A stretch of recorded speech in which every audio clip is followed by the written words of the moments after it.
ये दोस्तों छोटा वाला अस्तर है और इसमें हमें बाजू भी निकालनी है। तो हम किस प्रकार से ड्राफ्टिंग करेंगे ये आज आप देखिए। हमारे पास अगर कपड़ा कम है तो किस प्रकार से हम यहाँ पर चीजें निकालेंगे ताकि हमारी बाजू भी निकल आए। तो सबसे पहले हम यहाँ से निकालेंगे बैक पार्ट और दोस्तों यहाँ से निकालेंगे फ्रंट, और जैसा कि आप ये देख रहे हैं यहाँ से हम निकालेंगे बाजू। तो चलिए गाइस, 14 इंच का बन के तैयार होना है। उस बेस पे हम यहाँ पर 15 इंच की लंबाई का कपड़ा ले रहे हैं बैक पार्ट के लिए। तो यहाँ पर हमने 15 इंच पे इस तरह से मार्क कर दिया है और ये हो गया हमारा लंबाई, और इसमें हमने कर दी है एक छोटी सी लाइन जिससे हम पता चले कि हमारा कपड़ा यहाँ तक है। अब लेंगे हम गले की चौड़ाई। गले की चौड़ाई हमने ली है दोस्तों 2.25 इंच। आप ज्यादा भी ले सकते हैं, आपके कस्टमर के हिसाब से है। यहाँ पर हमें 2.25 की आवश्यकता है तो हमने 2.25 लिया है। और दोस्तों साथ ही साथ हमने 3 इंच का शोल्डर लिया है। तो टोटल हमारा यहाँ पर देखिए 5.25 हो गया है। ठीक है, 5.25 की चौड़ाई यहाँ पर निकल आई। 2.25 ये है और 3 इंच का ये है, 3 2 5 यानी कि 5.25 हमारा होल कपड़ा है यहाँ पर। अब हमको क्या करना है, आधा इंच शोल्डर डाउन कर देना है, और इस प्रकार से हमने यहाँ पर आधा इंच शोल्डर डाउन कर दिया दोस्तों। ठीक है, अब हम यहाँ पर सीने का नाप रखेंगे। तो ये हमारा है फ्रंट पार्ट, सॉरी दोस्तों बैक पार्ट। फ्रंट होता तो हमें आई हुक का मार्जिन पहले से ही ऐड करना पड़ता। ये है हमारा बैक पार्ट और ये ब्लाउज है 38 साइज का, यानी कि 9 चौके 36 और 9.5। 9.5 सीने का प्रॉपर नाप है फिटिंग के लिए। ठीक है, और 1.5 इंच है मार्जिन जिसका हमने साथ में निशान लगा दिया है। यहाँ पर हम ड्रॉ कर देते हैं 38 ताकि कंफ्यूजन नहीं होगा। ठीक है, ये हो गया हमारा फिटिंग और ये हो गया हमारा कटिंग। अब हमें देना है कमर का नाप। दोस्तों जब भी आप कटिंग के लिए कपड़ा रखें तो पूरी नाप अपने बगल में रख ले ताकि आपको ब्लाउज कटिंग करने में कोई भी प्रॉब्लम ना हो। ये हमारा 38 है तो दोस्तों इनकी कमर का साइज है 28, यानी कि 7 चौके 28। 7 हो गया। अब 1 इंच हमें जो पीछे प्लेट लगानी होती है उसके लिए हम कपड़ा यहाँ पहले से देंगे और उसके बाद 1.5 इंच का हमने मार्जिन दिया है। तो ये हो गई इनकी प्रॉपर फिटिंग, और ये हो गया पीछे की टक्स के लिए मार्जिन, और ये हो गया कटिंग के लिए मार्जिन, और इनमें हमने इस प्रकार से लाइन ड्रॉ कर दी है। तो ये हमारा बैक पार्ट का फिटिंग का मार्किंग यहाँ पर हो चुका है। अब दोस्तों बनाएंगे हम आर्म होल। ध्यान दीजिएगा, फ्रंट में जो भी आर्म होल आप बनाएंगे उससे आधा इंच ज्यादा बैक का आर्म होल होगा। तो यहाँ पर हम आर्म होल की लंबाई रखने वाले हैं दोस्तों 6.5 इंच। ठीक है, 6.5 इंच हम यहाँ पे आर्म होल की लंबाई रखने वाले हैं। अब हमने ये मार्क यहाँ पर कर तो दिया है। अब यहाँ से यहाँ की दूरी में कोई अंतर अगर आ जाता है तो ब्लाउज बिगड़ सकता है, तो आप इसको इस प्रकार से नाप लिया करें। ये हमारा 5.25 आ रहा था तो ये भी हमारा 5.25 ही आना चाहिए, इसमें कोई अंतर नहीं होना चाहिए। तो इस प्रकार से आप मार्किंग को सही कर लिया करें। अगर थोड़ा सा ऊपर नीचे होगा तो ब्लाउज की मार्किंग में प्रॉब्लम आ सकती है। अब हमें यहाँ पर गहराई देनी है जिसके लिए हम यहाँ पे 1 इंच मार्क करेंगे, और यहाँ पर हम 3 इंच इस प्रकार से मार्क करेंगे और 3 इंच इस प्रकार से मार्क करेंगे, और इनको हम डैश करते हुए दोस्तों मिला देंगे तो हमारा यहाँ पर बैक आर्म होल कंप्लीट हो जाएगा। तो ये हमारा 38 साइज का बैक आर्म होल यहाँ पर हो चुका है। अब बनाना है हमको गला। गला बनाने से पहले जो शोल्डर है जिसमें आप जोड़ते समय जो सिलाई लगाएंगे उसकी अगर आप लाइन खींच देते हैं तो गले की लंबाई में कोई अंतर नहीं आता है। तो यहाँ पर हमने स्टिचिंग लाइन ड्रॉ कर दी है। अब हम गले की लेंथ को रखेंगे। 10.5 इंच हमने गले की लंबाई रखी है जो कि इनकी डिमांड है। यहाँ पर हमने 10.5 रखा है दोस्तों, और यहाँ पर हमने रखा है, यहाँ तो था हमारा 3.25 पर यहाँ पर हो गया है हमारा 3.5। ठीक है, ये हो गया हमारा 3.5, और अब हमने कर दिया इसमें बॉक्स। तो आप देख सकते हैं ऊपर बॉक्स पतला है और नीचे बॉक्स चौड़ा है। तो हमें क्या करना है, इसको इस प्रकार से शेप देना है। तो ये देखिए थोड़ा सा ब्रॉड हो गया नीचे और इस प्रकार से यहाँ पर शेप आ गया है। तो दोस्तों अब हमें बनानी है टक्स। टक्स बनाने के लिए ये जो आपका शोल्डर है इसके बीच का जो निशान होगा जिसको हम बोलते हैं सेंटर मार्क, तो इस तरह से मेजर टेप रख के आप आधा कर दीजिए और यहाँ पे मार्किंग ले लीजिए। जो भी आपकी नाप निकल के आ रही हो, ये देखिए 4 में कुछ पॉइंट कम है, वही नाप आप यहाँ पर रख दीजिए और उसके बाद 1 इंच और मार्क कर दीजिए। अब ये जो 1 इंच टक्स के लिए आया इसके बीचों बीच आधे इंच का निशान लगा के इसी निशान पे आप 6 इंच की एक सीधी लाइन खींच लीजिए और 2 इंच का एक निशान और लगाइए। दोस्तों ये 2 इंच का निशान लगाने से अगर हम यहाँ की सिलाई सीधी करते हैं और फिर सिलाई हम तिरछी करते हैं तो जो ब्लाउज हमारा पीठ में उठ जाता है वो कभी नहीं होगा, क्योंकि ये जो ब्लाउज की प्लेट यहाँ पर हम सीधी सिलते हैं तो इसको अच्छी फिटिंग देता है। तो गाइस ये हमारा बैक पार्ट यहाँ पर कंप्लीट हुआ है। इसी के साथ हम एक टिप्स इसमें और शेयर करेंगे। अगर आपका ब्लाउज यहाँ से उठ रहा है, पहनने के बाद यहाँ पे सलवटे बनाता है, हाथ ऊपर करने से यहाँ पे ऊपर की ओर जाता है, तो आप हर ब्लाउज में लंबाई में यहाँ पर आधा इंच कम कर दीजिए। और कहाँ तक ले जाएंगे? टक्स तक ले जाएंगे। बस कटिंग के दौरान इसको कट कर दीजिएगा और जैसे ब्लाउज सिलते हैं ठीक उसी प्रोसेस में पूरे ब्लाउज को सिल लीजिएगा, कोई भी दिक्कत नहीं आएगी। तो दोस्तों बैक पार्ट तो हमारा हो गया है। अब हम क्या करेंगे, इसको हल्का सा खिसकाएंगे और यहीं से फ्रंट पार्ट निकालेंगे, क्योंकि ये ओपन एरिया है, ताकि ये यहाँ से बाजू निकाल सकें। अब जो हमने ये शोल्डर रखा हुआ था दोस्तों, जैसा कि आप देख रहे हैं, जो हमने शोल्डर रखा हुआ था इसमें आधा इंच और प्लस करेंगे। ये हमारा 5.25 था, तो इसका मतलब हम यहाँ पे 6.25 इंच लेंगे। तो यहाँ पे हमने 6.25 इंच मार्क कर दिया है और एक लाइन खींच दी है। ठीक है, तो इसमें हमें आई हुक का मार्जिन मिल चुका है आधा इंच का, जो कि हमने अभी बढ़ाया है। और इस प्रकार से हमने यहाँ पे आई हुक के मार्जिन के लिए लाइन ड्रॉ कर दी है। साथ ही साथ दोस्तों हम लंबाई की भी मार्किंग कर लेंगे।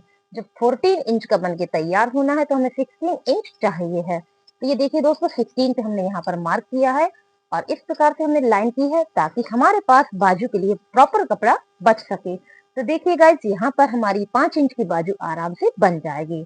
तो छोटे से पीस में किस प्रकार से कपड़े को रखें ताकि हमें बाजू भी मिल जाए।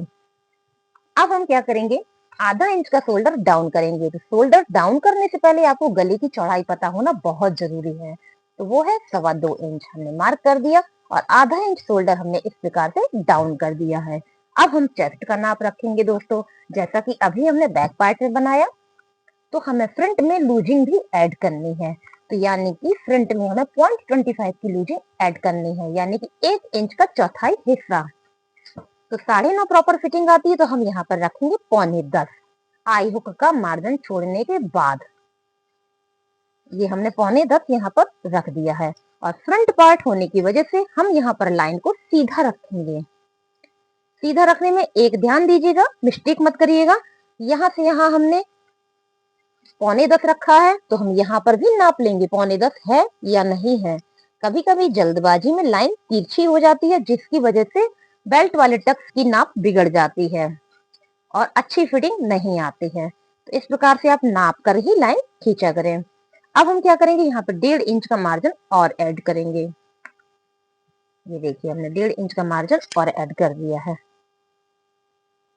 ठीक है, तो ये हमें मार्जिन निकाला। अब हम आर्म होल बनाएंगे। जैसा कि अभी अभी हमने आपको बताया है कि बैक पार्ट से फ्रंट आर्म होल आपका आधा इंच कम होता है। तो हम देखते हैं हमारा बैक पार्ट कितना है, 6.5 इंच। तो हम ये कितना रखेंगे, 6 इंच का। तो यहाँ पर हम 6 इंच से मार्क कर देंगे और बॉक्स बनाएंगे। ये हमने 6 इंच यहाँ पे मार्क किया और बना दिया दोस्तों बॉक्स। अब हमें देनी है गहराई। तो यहाँ पर हम देंगे 1.25 इंच की, जबकि बैक पार्ट में हमने दिया था 1 इंच का। तो यहाँ पर हमने 1.25 इंच यानी कि 0.25 पे मार्क कर दिया है और यहाँ पर हमने 3 इंच मार्क किया दोस्तों और यहाँ पर भी हमने 3 इंच मार्क किया है। और इस प्रकार से राउंड शेप करते हुए हम दोस्तों आर्म होल को तैयार करेंगे। तो ये तो हो गया हमारा फ्रंट आर्म होल और ये हो गया हमारा बैक आर्म होल। आप देख सकते हैं कम जगह में कोई किसी को डिस्टर्ब नहीं कर रहा है, कितनी प्रॉपर यहाँ पर फिटिंग निकल आई है। अब हमें बनाना है गला। गला बनाने से पहले हम स्टिचिंग पॉइंट को ड्रॉ करेंगे ताकि हम गले की लंबाई अच्छे से बना सकें। तो गले की लंबाई हमको रखनी है 6.5 इंच की और यहाँ पर चौड़ाई हम नहीं बढ़ाएंगे, 2.25 है तो 2.25 ही रखेंगे। और इस प्रकार से हम यहाँ पे बॉक्स बना देंगे। 2 इंच ऊपर की ओर मार्क करेंगे दोस्तों, आधा इंच यहाँ मार्क करेंगे और राउंड शेप क्रिएट करते हुए आप यहाँ पर गला बना लीजिए। अब बनानी है हमको बेल्ट। तो दोस्तों जितने इंच की आपकी बेल्ट बनके तैयार होनी है उससे 1 इंच एक्स्ट्रा किया करें। इतना याद रखिए, 13 इंच से नीचे तो बेल्ट आप कट करिए ही नहीं। कस्टमर चाहे जितना भी बोले, बेल्ट ऊपर चढ़ने लगती है। यहाँ देखिए हमने यहाँ पर 13 इंच रखा है क्योंकि हमें 12 पे बन के चाहिए है। 13 पे हमने यहाँ पे मार्क कर दिया है और एक सीधी लाइन खींच दी है। अब दोस्तों सीधी लाइन तो खींच दी, लेकिन बेल्ट सीधी तो होती नहीं है, ये तो आप सभी जानते हैं। तो हम आपके साथ एक छोटा सा टिप्स इस प्रकार से शेयर करते हैं ताकि हमारे ब्लाउज का जो शेप है वो सब्यसाची की तरह आ जाए। तो हम यहाँ पर आई हुक में ऊपर की ओर 1.5 इंच पे निशान लगाएंगे, यानी कि 1.5 इंच ऊपर की ओर झुका देंगे और यहाँ पर हम 3.5 इंच पे निशान लगाएंगे और इनको मिला देंगे। जो हमने यहाँ 3.5 पे निशान लगाया है, यहीं से हमारी बेल्ट वाली टक्स शुरू होगी। ध्यान दिया करें, आई हुक की टक्स से बेल्ट वाली टक्स आधा इंच के अंतर पे होनी चाहिए। अब हम यहाँ पर आधा इंच मार्क करेंगे और यहाँ पर 3 इंच मार्क करेंगे और इस प्रकार से हम लाइन ड्रॉ कर देंगे। तो दोस्तों ये तो हमारी बेल्ट की मार्किंग यहाँ पर कंप्लीट हुई। अब आपको बेल्ट वाली टक्स लगाने के लिए यहाँ की फिटिंग लेना बहुत जरूरी। दोस्तों ब्लाउज में जहाँ पर बेल्ट की सिलाई होती है, यहाँ पे आप राउंड शेप जरूर लिया करें। चेस्ट का साइज 38, कमर का साइज 28। तो दोस्तों इनके यहाँ पे आता है 31। ठीक है, मार्किंग के अकॉर्डिंग यहाँ पर इनका 31 आता है। तो आज थोड़ा सा अलग केस है। 31 पे आप किस प्रकार से मार्किंग करेंगे? 7.5 तो हो जाता 30 का। दोस्तों एक पॉइंट आप और कर दीजिए, बस इतना हो सकता है। ये देखिए 7.5 के बाद एक पॉइंट हमने और कर दिया है। तो ये हमारी यहाँ पर नाप निकल आई। इसके बाद जो भी आपका कपड़ा बच रहा है, ये हमारा टक्स में सिलाई के लिए चला जाएगा। तो देखिए जो भी आपकी निकल रही है 2.1 के समथिंग निकल रहा है, वही हम यहाँ पर रख देंगे। तो ये 2 मार्क हमको मिल चुके हैं, ये हैं हमारे टक्स के लिए। अब इसी के ऊपर हम रखेंगे मेजर टेप को इस प्रकार से और सेंटर मार्क निकालेंगे। इसी सेंटर मार्क में हम 2.1 की एक सीधी लाइन खींचेंगे और इसको इस प्रकार से जोड़ देंगे। तो ये देखिए दोस्तों हमारी बेल्ट वाली टक्स निकल आई है। जब हम इसकी सिलाई करेंगे तो ऑटोमेटिकली हमारा ब्लाउज एक पक्का शेप ले लेगा। अब हमें क्या करना है, आई हुक वाली जगह पर मेजर टेप को इस प्रकार से रखना है और इन्हें ऐसे फोल्ड करना है और यहाँ पे सेंटर मार्क निकाल के 3 इंच की सीधी लाइन खींच देनी है। और इसमें जो आप सिलाई में कपड़ा खर्च करेंगे वो सिर्फ और सिर्फ आधा इंच का कपड़ा खर्च करेंगे। अब इसके बाद दोस्तों हमें साइड टक्स बनानी है। अब साइड टक्स बनाने के लिए विशेष टिप्स आपको आते नहीं है, तो आप क्या करें, इसी पे 3 इंच का और निशान लगा दे, सीधा, बिल्कुल कोई तिरछा नहीं, सिर्फ सीधा 3 इंच का और निशान लगा दे। ठीक है, लग गया हमारा एक निशान। ओके दोस्तों, अब आपको ये वाली टक्स भी नहीं आती होगी तो इसके लिए भी हम आपको बताएंगे। इसमें भी आप इस प्रकार से यहाँ पे 3 इंच का मार्क कर दीजिए, बिल्कुल सीधा, यहाँ से ऊपर की ओर सीधा 3 इंच पे आप यहाँ पर भी मार्क कर दीजिए। बस आपको 2 मार्क मिल गए। आप यहाँ पर आइए, साइड टक्स के लिए सबसे पहले ऊपर की दूरी नापिए 1.5 इंच की और निशान लगाइए। अब इस निशान से इस निशान को मिला दीजिए और यहाँ पर आधा इंच की मार्किंग रखते हुए आप एक लाइन और खींच दीजिए। तो ये हमारी हो गई साइड टक्स। अब इसको कैसे बनाएंगे दोस्तों, इसके लिए भी देखिए, यहाँ पे हमने जो झुकाव दिया था ये वाला, इस झुकाव से आप इस लाइन को जोड़ दीजिए। बहुत ही सरल टिप्स है, जिनको आर्म होल टक्स नहीं आती है उनके लिए है दोस्तों। ये देखिए हमने कर दिया। अब यहाँ पर नीचे की ओर हम 1.25 इंच मार्क करेंगे और इसको ऐसे जोड़ देंगे। तो देखिए गाइस हमारी आर्म होल टक्स यहाँ पर बन चुकी है। तो दोस्तों बहुत ही सरल भाषा में हमने आपको ब्लाउज के फ्रंट और बैक बताए हैं और यहाँ पे आपका बेल्ट में 28 आता है इनका। तो उसी के हिसाब से आप यहाँ पर मार्किंग करें। जब आप ये कटिंग करेंगे तो फिर बेल्ट अपने आप बड़ी हो जाएगी, तो उसको आप मार्जिन देते हुए कट कर लीजिएगा, तो इतना कपड़ा हमारा निकल जाएगा। तो गाइज बैक और फ्रंट दोनों हो चुके हैं। चलिए साथ ही आपको बाजू भी बता देते हैं। ये हमने कपड़े को इस प्रकार से फोल्ड किया और यहाँ पर हम मार्क कर लेंगे कि हमारा कपड़ा जितना था ये है, इसमें हमें बनानी है बाजू। ठीक है, ध्यान दिया करें, खुला हुआ हिस्सा अपनी ओर रखें, बंद हिस्सा ऊपर की ओर रखें। जैसा कि आप देख रहे हैं ये है हमारा छोटा वाला अस्तर है और इसमें हमारी प्रॉपर बाजू नहीं निकल रही है, हमें यहाँ पर ज्वाइंट देने होंगे।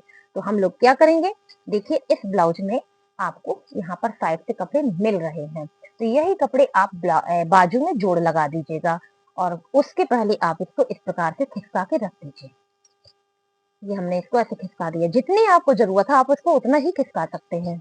ठीक है, अब ये जो कपड़ा आपको दिख रहा है यहाँ पर हम लगा देंगे ज्वाइंट, क्योंकि गले से भी हमें कपड़ा मिलेगा और साइड से भी मिलेगा। तो सबसे पहले हम आधा आधा इंच का मार्किंग रखते हैं, आधा इंच यहाँ का सिलाई मार्जिन, आधा इंच यहाँ का सिलाई मार्जिन, और इसमें हम कर देते हैं लाइन। ठीक है, जो भी आपकी लंबाई निकल रही है उसमें हमने आधा इंच ऊपर आधा इंच नीचे मार्किंग कर दिया है। अब फिर से हमने मेजर टेप को उठाया और आखिरी लाइन पे ऊपर की ओर जो जुड़ा हुआ हिस्सा इसमें ऊपर की ओर 1 इंच पे मार्क किया।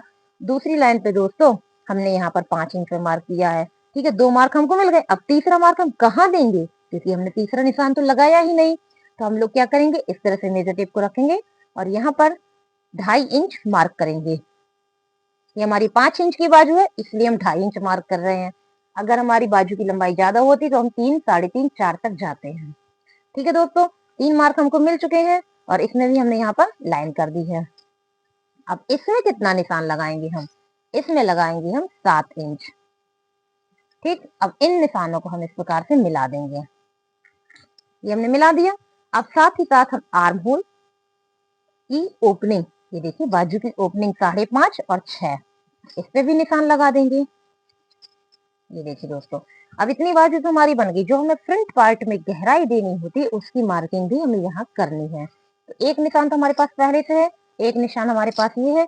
यहाँ पर हमको एक निशान और बनाना पड़ता है, तो यहाँ पर हम 1 इंच पे और बनाएंगे और जो बीच का निशान है इसमें 1.25 इंच पे ऊपर की ओर मार्क करेंगे और इस प्रकार से निशान को ड्रॉ कर देंगे। तो दोस्तों 38 साइज की बाजू और फ्रंट और बैक तीनों चीजें हमने आपको बताई हैं।